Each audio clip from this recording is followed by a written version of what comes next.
Let me ask you a dangerous question. Why is it that no matter how hard you work, no matter how many hours you put in, no matter how much you save, you still feel poorer every year? You get a raise, your bank balance goes up, your income increases, yet somehow groceries cost more, rent explodes, fuel never comes down, and your savings buy less and less.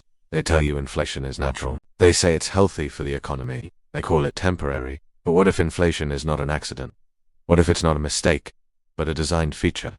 What if the system is quietly transferring wealth from you to someone else every single day? Today, we're exposing the hidden machine behind inflation, where it came from, who benefits from it, and why it keeps repeating even when governments promise to fix it. And by the end of this video, you'll understand something most people never realize. Inflation doesn't just make prices go up, it slowly, silently reshapes society. Stay with me, because the real story doesn't start with prices. It starts with power. To understand inflation, we first need to destroy one illusion. Most people believe money has value, but money itself is almost worthless. A paper bill costs only a few cents to print. Digital money is literally numbers on a screen. So why does it buy food, houses, and labor? Because of trust. Money works only because society agrees it works. And whoever controls the creation of money controls the game. Thousands of years ago, money was backed by something real. Gold, silver, grain, land. You couldn't just print wealth. But as empires grew, rulers discovered something powerful. If you control the currency, you control the population. And this is where inflation's true story begins. Not with modern banks, not with central banks, but with ancient kings. Let's go back nearly 2,000 years. The Roman Empire. Rome needed armies. Armies needed payment. Wars needed money. But Rome had a problem. They were running out of silver. So instead of raising taxes which could cause rebellion, the emperors did something smarter and more dangerous. They reduced the silver content in coins. At first, nobody noticed. The coin looked the same. It weighed the same. But inside, it was cheaper metal mixed in. Rome minted more coins from the same silver supply.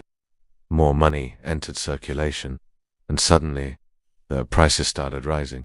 Merchants raised costs. Soldiers demanded higher wages.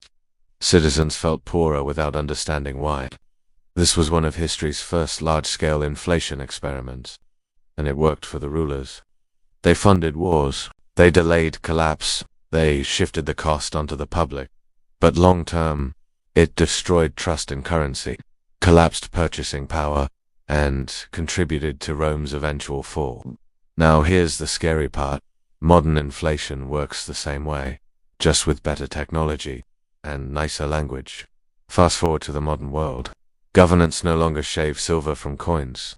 They press buttons. They stimulate the economy. They inject liquidity. They expand the money supply. It sounds technical. It sounds smart. But it's the same principle. Create more money without creating more real value. And this is where central banks enter the story.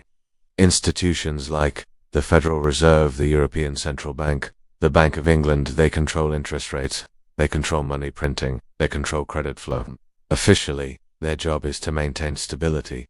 Unofficially, they keep the system running, even when it's broken. Before the 20th century, inflation was rare and dangerous.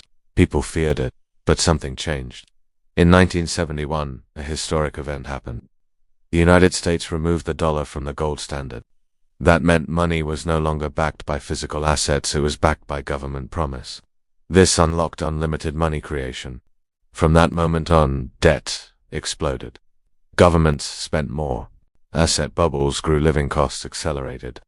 Inflation stopped being an emergency tool.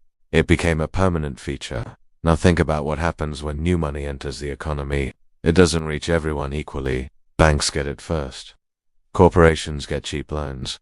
Investors buy assets early.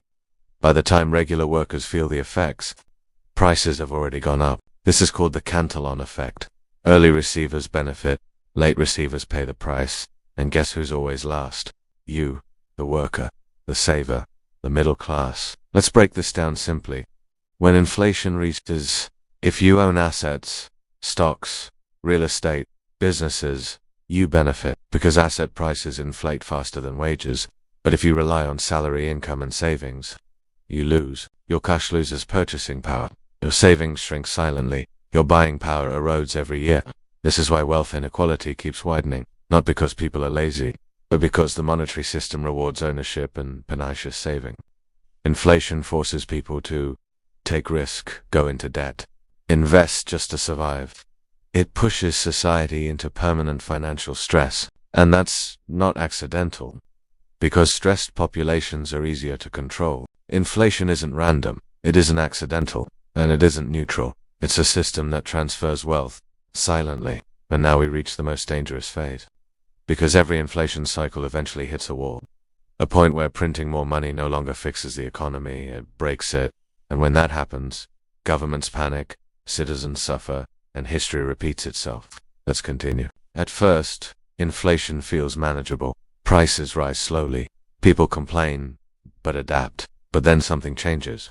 Wages stop keeping up. Savings lose real value. Rent, food, and energy spike faster than income. This is the moment when inflation becomes toxic. Because now people are not just spending less. They are losing hope. History shows the same pattern again and again. Germany in the 1920s, Latin America in the 1980s, Zimbabwe in the 2000s, and more recently, countries like Venezuela, Turkey, Argentina, different nations, different governments. Same outcome when money loses trust. People rush to convert cash into real goods. They buy food in bulk. They hoard assets. They flee local currency. This accelerates inflation even faster. It becomes a feedback loop. More printing gives higher prices, gives more panic, gives even more printing. At this stage, inflation is no longer economic. It becomes psychological. And psychology is hard to control. So why don't governments simply stop printing money? Because they can't. Modern economies are built on debt. Governments borrow. Corporations borrow. Consumers borrow. Consumers borrow. The entire system depends on cheap money. If central banks raise interest rates too much, governments struggle to pay debt, companies lay off workers, housing markets crash, stock markets fall. So policymakers face an impossible choice: raise rates and cause recession, or print money and fuel inflation. Most choose printing, because recession is immediate and visible. Inflation is slow and hidden. Politically, inflation is easier to blame on supply chain issues, wars, energy prices, global crises, not on monetary policy. So the cycle continues. When inflation runs long enough, society changes. Let's talk about real consequences. The middle class relies on salary, income, savings. Stable prices, inflation attacks all three. Over time, people are pushed into debt dependency, side hustles, lower living standards. This creates a two-class system: asset owners versus wage workers. And the gap keeps widening when people can't afford basics. They don't blame monetary policy. They blame politicians, immigrants, corporations, each other. Inflation creates anger. Anger creates division. Division destabilizes countries. This isn't theory. It's repeated throughout history. Once people realize money keeps losing value, they stop believing official promises. They stop trusting banks.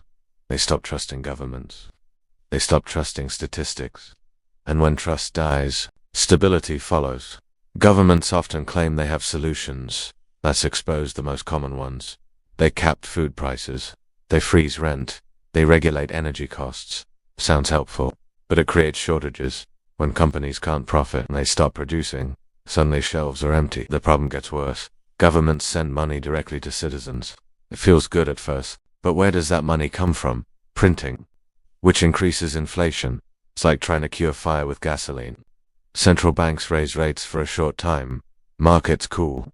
Then political pressure rises. They lower rates again. And the cycle restarts. Because the system is addicted to cheap money. Now here's where it gets uncomfortable. Look at the modern world. Massive government debt. Record money printing. Rising living costs. Asset bubbles everywhere. This is not new. It's the same historical pattern. Just at a global scale. Instead of one country collapsing, the entire system is interconnected. When one major economy prints, others follow to stay competitive. It becomes a race to the bottom, and ordinary people feel it first. Shrinking purchasing power, permanent financial stress, never-ending cost increases. People are working harder than ever, yet owning less than previous generations. This is not coincidence. It's mathematical. Now let's say the quiet part out loud. Inflation acts as a hidden tax. Instead of raising visible taxes, governments reduce your money's value. You don't receive a bill, you don't get a warning. You just wake up poorer, and because most people don't understand monetary policy, they accept it. This is why inflation is so powerful. It doesn't require force. It works silently. So what should you remember from this? Here are the 3 most important lessons. It's built into modern financial systems. Waiting for it to go away is dangerous. Inflation punishes idle money. Long-term wealth protection requires assets, education, strategic thinking, not blind trust in currency. Financial literacy is no longer optional. It's protection. Here's the uncomfortable truth. Inflation will not stop. It will change form. It will slow down. It will accelerate again. But the system depends on it. The real danger isn't rising prices. It's people staying unaware. Because the less you understand the system, the easier it is to be trapped by it.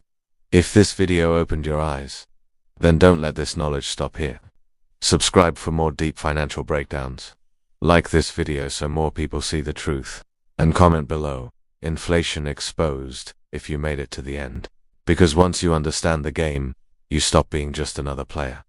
You start thinking like the ones who designed it.